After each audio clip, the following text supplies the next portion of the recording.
Hello, and welcome to the Lost in Translation show, where we explore yesterday to understand what is happening to mankind today. My name is Simone, and I'll be your host.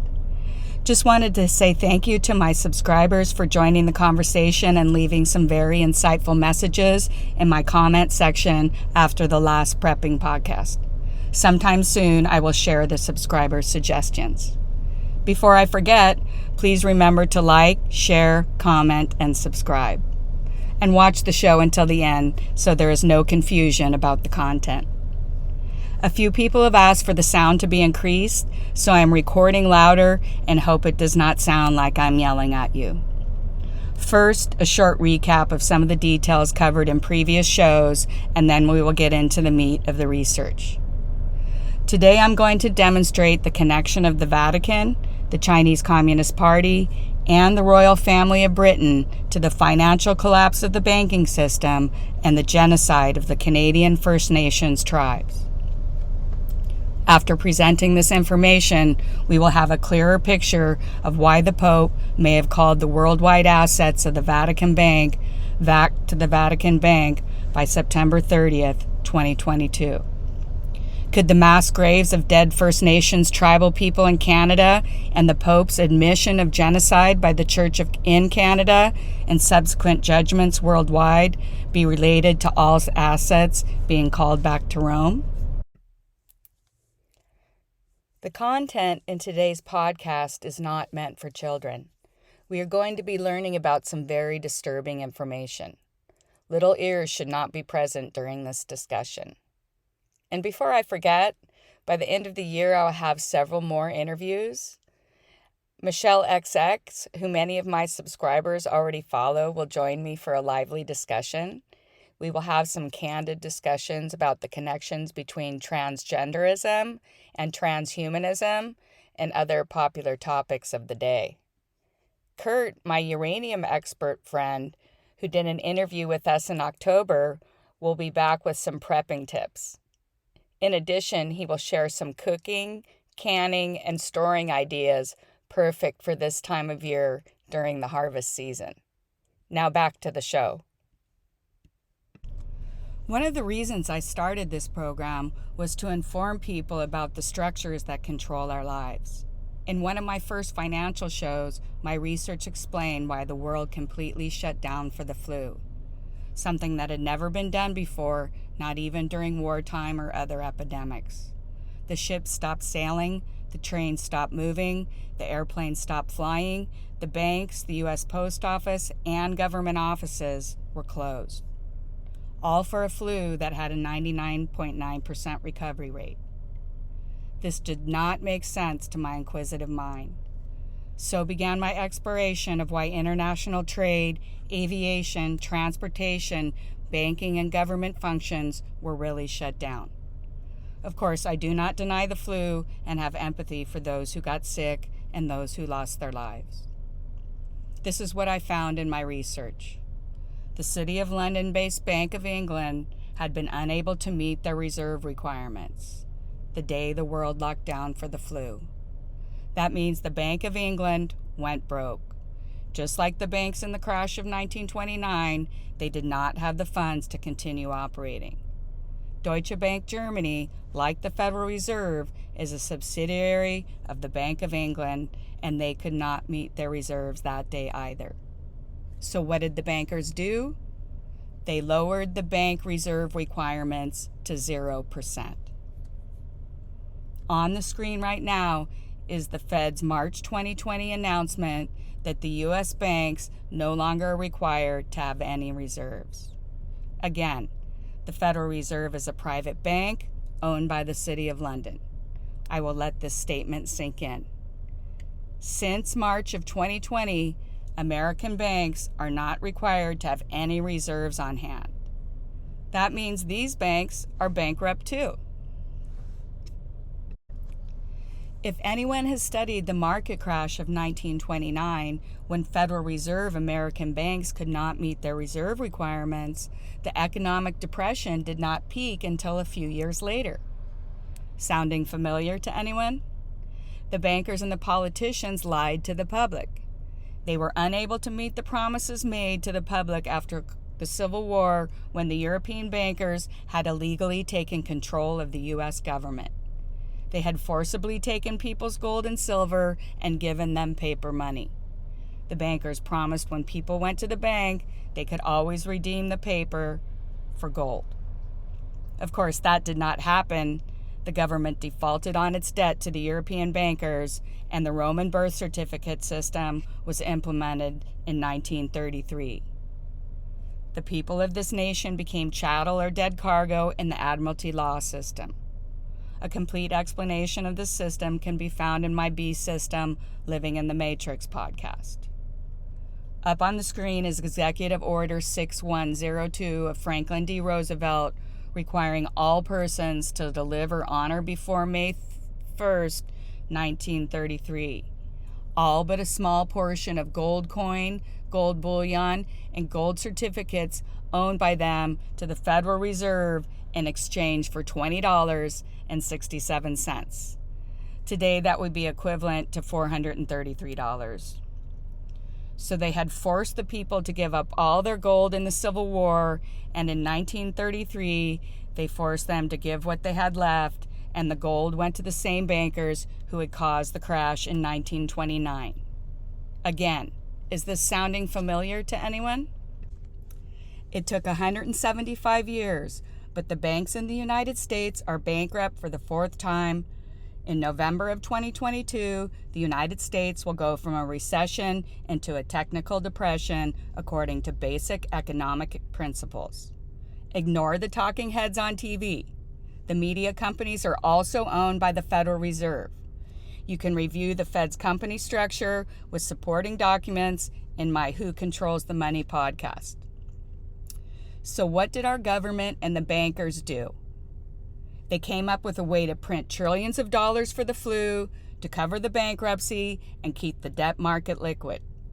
Now, I'm not saying that no one got the flu and that many families had to live with the loss of a loved one. My thoughts and sympathy are with them.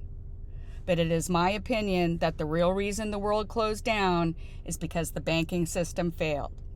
If they stopped printing money, the entire pyramid will collapse. Printing more money to support the pyramid is the reason our nation is in perpetual state of war. Look at the dollar bill. It has a pyramid right on it. They tell you who they are on every bill. The biggest Ponzi scheme ever perpetrated on the people by foreign powers. Yet the public is calling out to this group of bankers to save the economy and our country.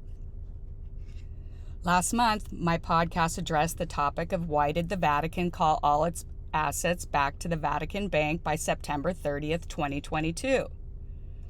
Before I go any further, I want to let people know that I take no joy in covering some of the topics about the Catholic Church.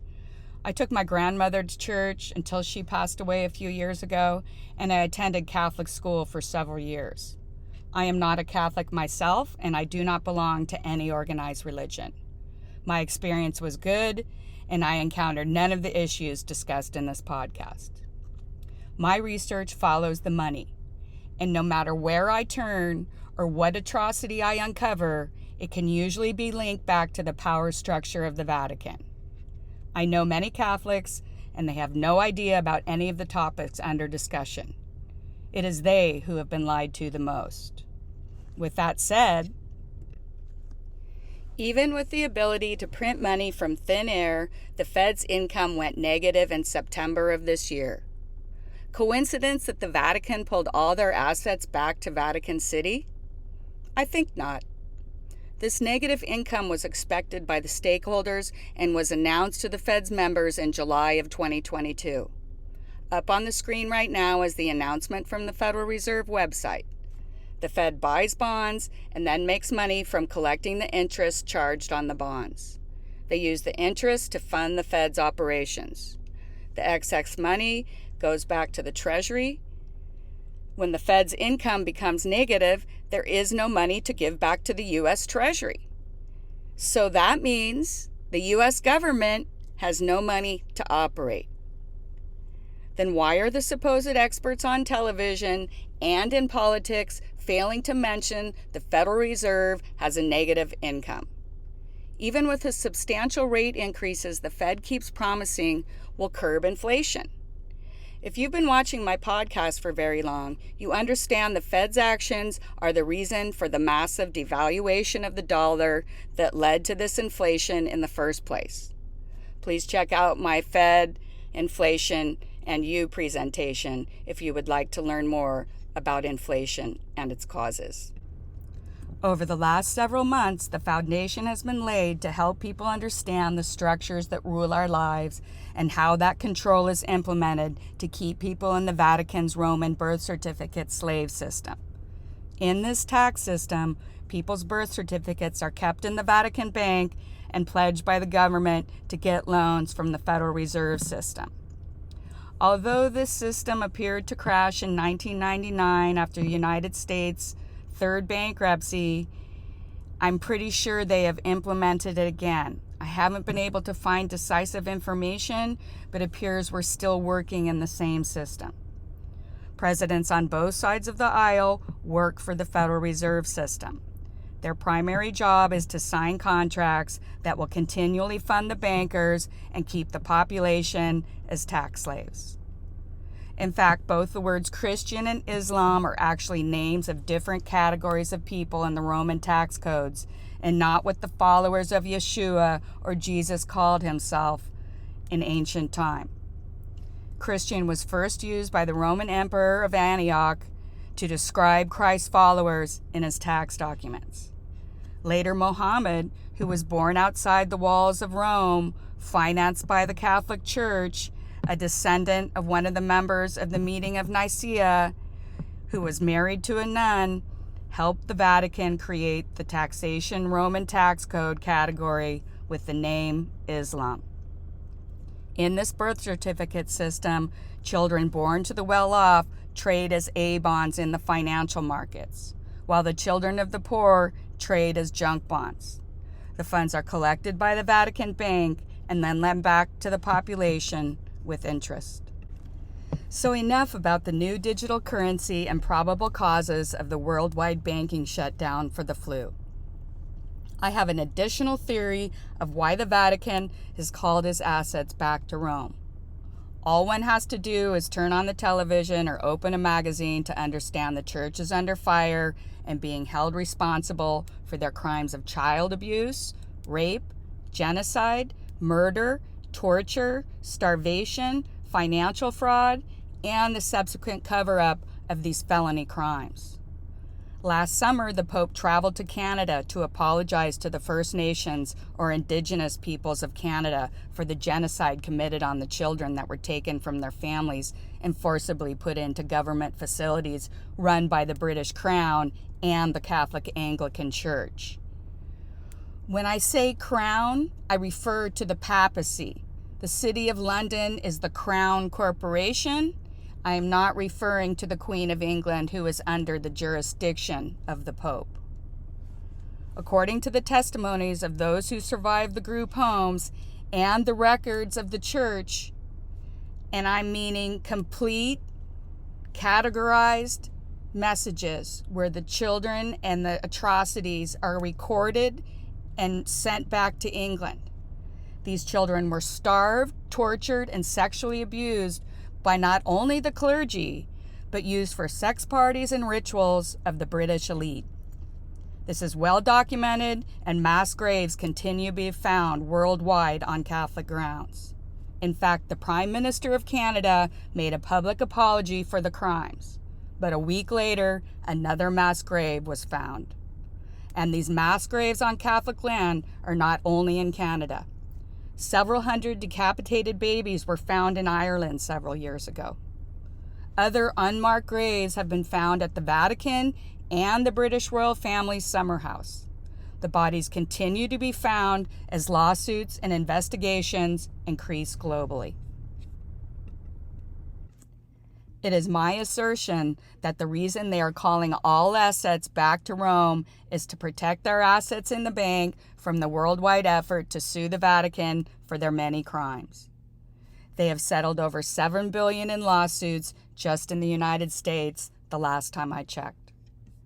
Not only are they removing all of their assets from our banks, They are seizing assets from those entities who will not return the assets back to the Vatican.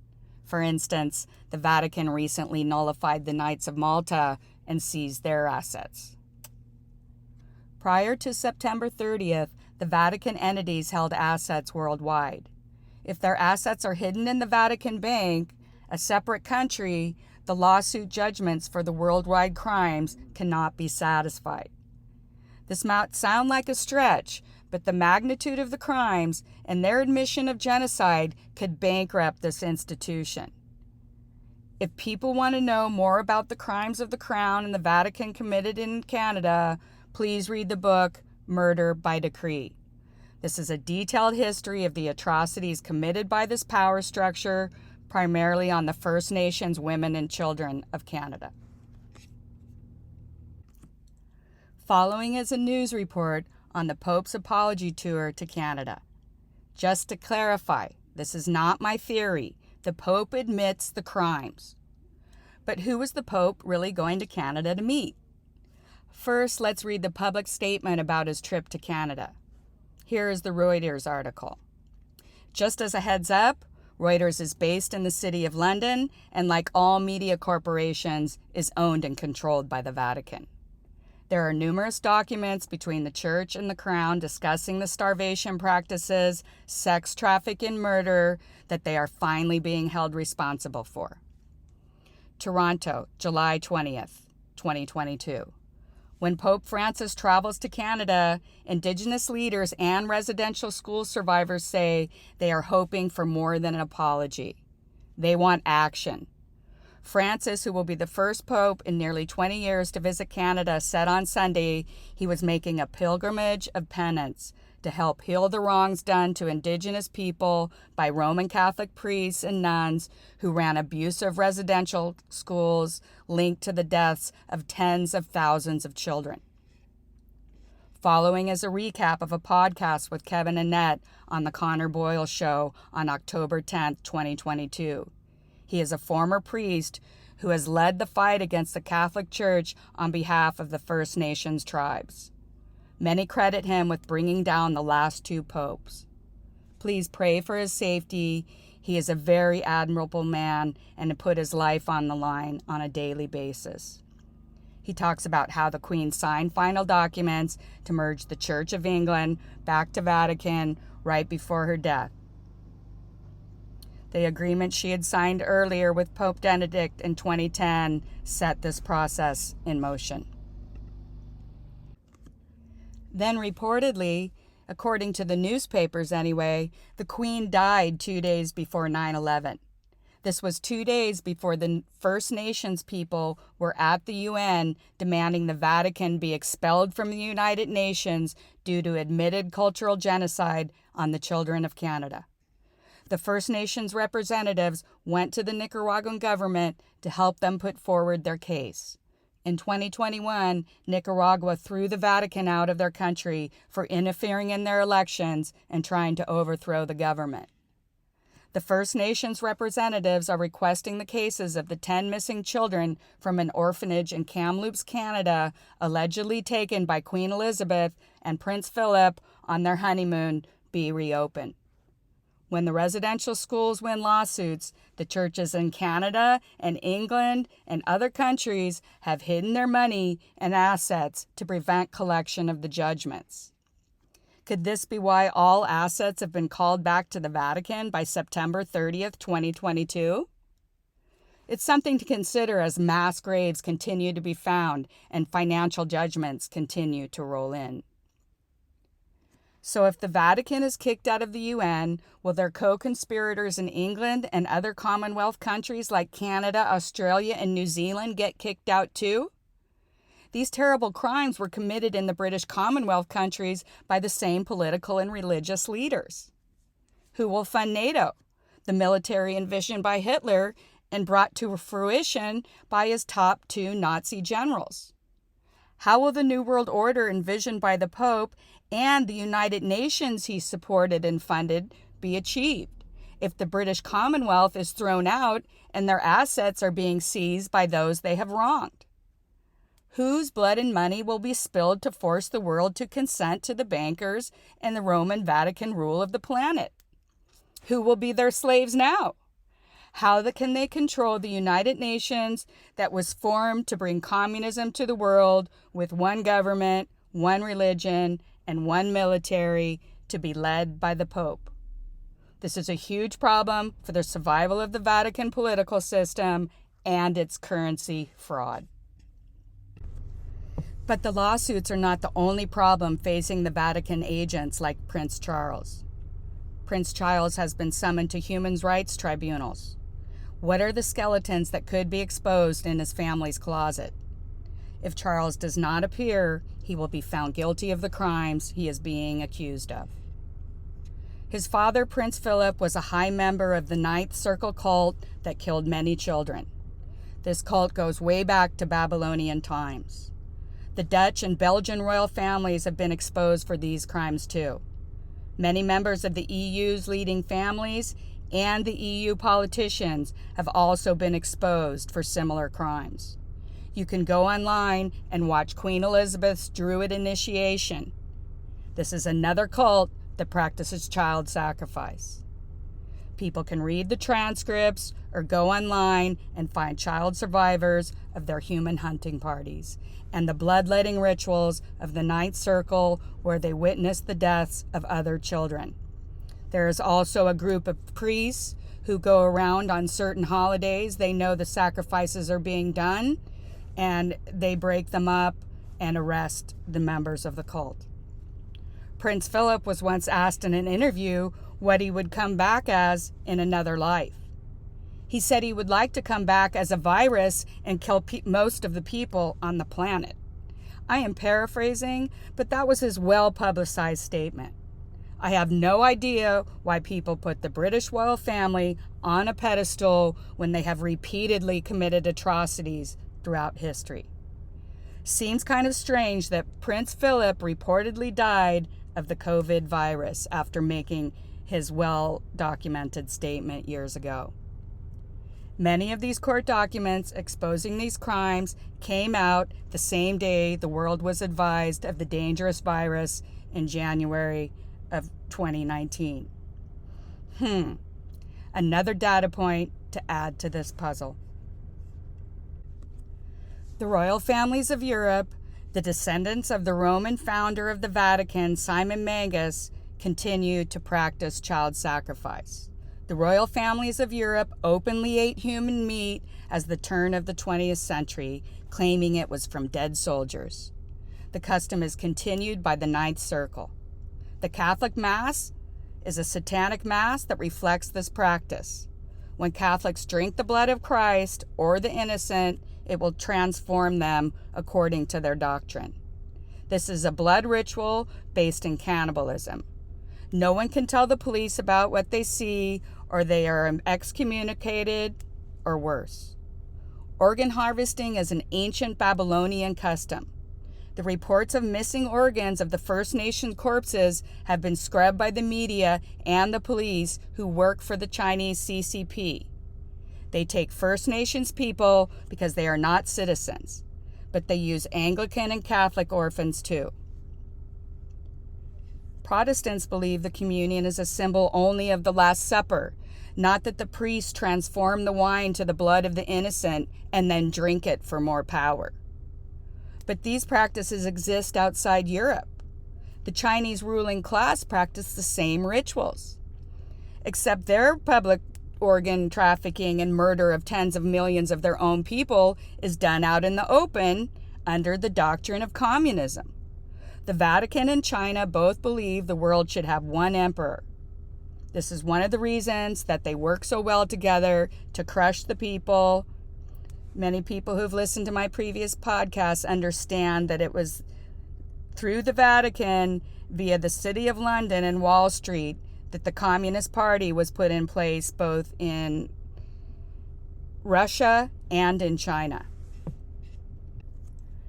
But the other reason this group works so well together is because both the Chinese people, the royal families of Europe, and all popes descend from the same bloodline of Japheth. He was one of the three sons of Noah. Japheth is the father of the Turks and the Chinese. The Rothschilds, who control the city of London on behalf of the Vatican, are of Turkish Babylonian descent. Turkey was the center of the Roman Empire and hosted a tribe known as the Khazarians. This tribe turned against all other tribes. This history has been removed from our history books by the Rockefellers, also of Khazarian descent. It is still taught in Turkey today. They were shunned by the other tribes and nations because of their practices of incest, pedophilia, child sacrifice, slavery, kidnapping, robbery, and identity theft. Sounding familiar to anyone? The Khazarian bloodlines control the banking system to this day. Prior to the invasion of Alexander the Great, many Turks looked Asian. The further you travel east, both in Russia and Turkey, the people begin to look Asian and the European features disappear. Again, the royal lines of Europe descend from this blood, and they continue their blood sacrifices, rituals to this day. For instance, Prince Charles' mother and father were accused of taking 10 children from an orphanage in Kamloops, Canada on their honeymoon trip, who were never seen again. But there were witnesses to this abduction. Look up the murder at St. Paul's Hospital in Vancouver. Right before he was supposed to testify as a witness to the 10 children being taken by the Queen and her husband, William Coombs, that witness, was killed. But according to documents presented by the former priest Annette, children of residential homes were used as sex objects and trafficked to the British elite and others in the Canadian power structure. Mass graves continue to be found across Canada and worldwide. How do we know the Pope and the CCP work together? The Pope travels to Canada with the stated mission of apologizing for the deaths of hundreds of thousands of children in Catholic schools. But then he goes to Prince Rupert and meets the Chinese CCP and agrees to give them $780 billion. Then the Pope admits genocide when leaving Canada in July. Not while he was in Canada, but he could have been arrested. He admits the crimes right after he boards the plane and takes off over international waters. Is this because he knows the Vatican can be sued and its assets seized? That way the Pope can perform on its contracts with the Communist Party to finance the Chinese to destroy the West and implement the one world government that the papacy has talked about for a very long time. Destroy the USA and Canada, where many of billions of dollars in lawsuits are coming from. Collapse the financial system before the Vatican is held responsible for their many crimes. With all these crimes plaguing the Vatican and the royal families, will it affect the control of the people via the banking system and taxation? If the Vatican continues to be found guilty of genocide and other horrific crimes, their assets can be seized as a criminal enterprise. A pretty darn good reason to call all assets back to the Vatican Bank. Some of the assertions made in this podcast may be difficult to digest or comprehend. Most of the content is based on public record and not theory or conjecture. Of course, the public records are where I originated some of my theories about why the Pope called all Vatican assets back to Rome in September of 2022. It was very upsetting for me to learn about the actions of people we discussed today and the true evil that lurks in high places. People whose public persona definitely seems to contradict with their true natures. The information presented in this research demonstrates that there have been many, many crimes perpetrated on the poor and the innocent, and many lies and deceptions of people in powerful positions to cover those crimes. That hundreds of billions of dollars are being paid out by the Vatican, its agents and subsidiaries, with lawsuits filed daily. And this has been going on for a very, very long time. We found out that there are generational connections that span from Japheth, Noah's son, to present-day bloodlines in Britain, Europe, Turkey, Canada, and China.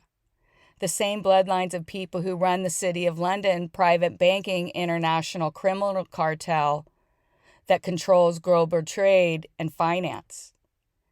Generationally, this group of bloodlines has been committing these crimes against humanity without punishment, not just through generational business and marriage alliances, but through financial power, corruption, and the funding of most wars.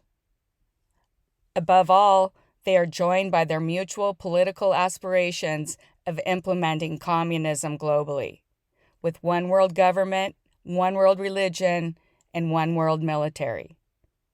This new order will be led by the Pope, who is a Roman descendant of Simon Magus, the warlock and sorcerer.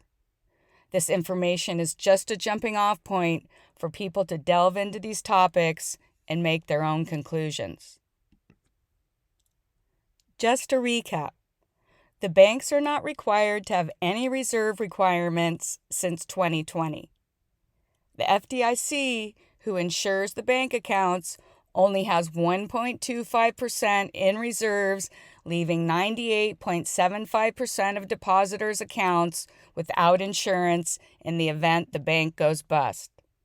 The royal families of Europe, the EU, and the papacy are being implicated and found guilty of many felony crimes, including genocide, murder, child trafficking, rape, fraud, and the subsequent conspiracies to cover those crimes. The list of crimes goes on and on. Although the Pope went to Canada on the pretext of admitting genocide and apologizing for the Church's crimes on behalf of the Vatican, he ended his trip meeting with representatives of the Chinese CCP. On this trip, he agreed to fund China to the tune of $780 billion. Many spectators believe the funds are to expedite China's effort to collapse the Western nations. At the same time, the agents of the CCP are killing off the remaining indigenous people who were not killed off by the British Canadian Catholic Church group homes while continuing to seize their natural resources. The crimes of genocide have been and are being covered up by the Canadian government, especially the omission of the missing organs of the First Nations people found on the Highway of Tears in British Columbia. When found guilty of these crimes, the Church moves its assets and leaves the wrong parties without recourse. It does not sound like much has changed to me, regardless of the continued apologies of the British government, the Canadian government, and the Vatican, and their claims of reformation in the Church. As the chaos continues around us, please remember these groups that we have discussed today and their agents worldwide are responsible for the financial crash, the inflation, the coming wars with Russia and China, missing people worldwide, and many atrocities and crimes far beyond the average person's comprehension. Society must take our blinders off and knock these evil oppressors off the pedestals that pop culture has put them on. Just in case my viewers are unsure that these groups are colluding to bring about the communist agenda that is being implemented right before our eyes by imploding the world economy. Let me remind you of something. Both Trudeau, the Prime Minister of Canada, and an agent of the City of London Crown Corporation, and President Biden often quote the Build Back Better slogan. This is a key phrase in the Communist Manifesto. The same document the United Nations, the Pope's organization, has adapted as their constitution. This document outlines the United Nations plan to start as a political organization and become a spiritual organization led by Lucifer. There is not much people can do about the past crimes of these powerful people, but we can stop listening to them. Stop supporting their platforms. Stop donating money to their institutions. Stop buying magazines with their faces on the cover. And definitely give up the illusions that these people have your best interest at heart and are just servants of the people. when in reality, even if a portion of the accusations are true, much of the world is led by sociopaths and psychopaths that have been put in high places. Not until this darkness is exposed and good people stand against the evil forces that are holding the world hostage via the financial system, these atrocities and crimes against humanity will continue. Today, I am closing this podcast with a heavy heart, with empathy and compassion for those wronged by these powerful society structures. But on a brighter note, it does seem that below the surface and outside the mainstream media's reporting, that these dark forces are being brought to some kind of justice. The tide appears to be turning and looks like some of these players are finally on the defensive. Even in the modern age of 2022, it seems that all roads still lead to Rome. Thank you for listening today. As always, this presentation is made so that never again will the truth be lost in translation. This is Simone, signing off for today.